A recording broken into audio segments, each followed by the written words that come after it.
जंगल के अमीर पक्षी दिवाली की तैयारियां कर रहे थे, पर गरीब पक्षी उदास अपने घोंसले में बैठे थे। वो सोच रहे थे कि उनके बच्चे जब उनसे मिठाइयों पटाखे मांगेंगे तो वो कहाँ से देंगे। ऐसे ही टूनी चिड़िया भी बहुत गरीब चिड़िया थी। उसकी बेटी टुनटुनी चिड़िया दिवाली वाले दिन अपनी माँ से कहती है, मम्मा, दिवाली आने वाली है। मेरी सहेलियों की मम्मी पापा उनके लिए पटाखे और मिठाइयाँ लाते हैं। क्या आप भी मेरे लिए मिठाई और पटाखे लाओगी?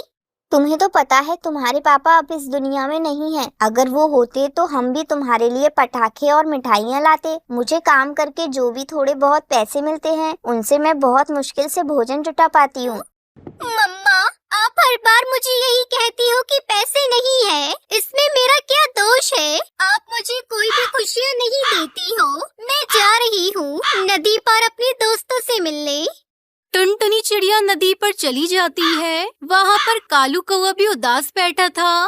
कालू, क्या हुआ? तू यहाँ उदास क्यों बैठा है? टुनटुनी, हमारे घर वाले कितने गरीब हैं। वो हमें कोई भी खुशियाँ नहीं देते। दिवाली पर पटाखे और मिठाइयाँ भी नहीं देते। दूसरे बच्चे पटाखे छुड़ाते हैं। उन्हें देखकर मुझे बहुत बुरा लगता है। हमारे तो नसीब में कुछ है ही नहीं।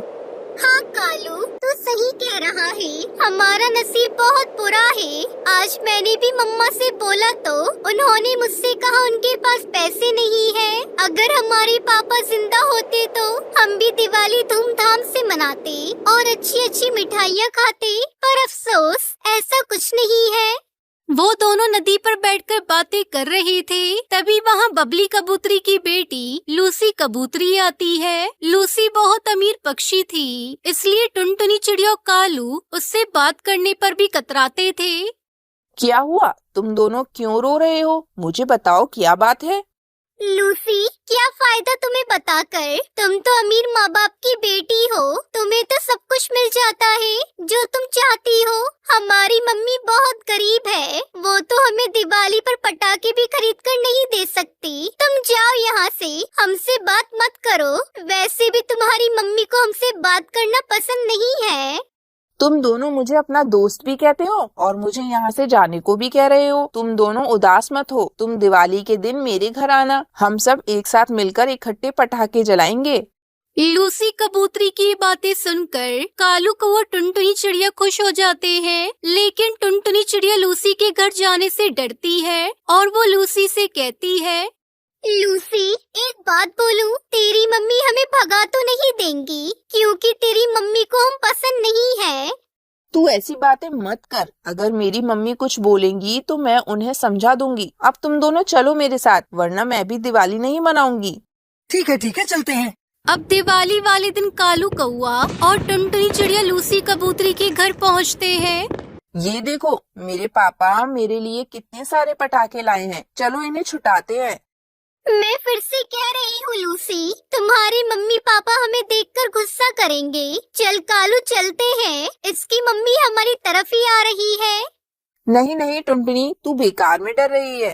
तभी बबली कबूतरी वहाँ आ जाती है और टुनटुनी चिड़िया से कहती है, अरे गरीबों, तुम दोनों यहाँ मेरी बेटी के साथ क्या कर रहे हो? फिर से तुम मेरी बेटी को फंसा रही हो। और मैंने तुझसे कितनी बार मना किया है इन गरीब पक्षियों से दूर रहा कर। तू मेरी बात सुनती ही नहीं।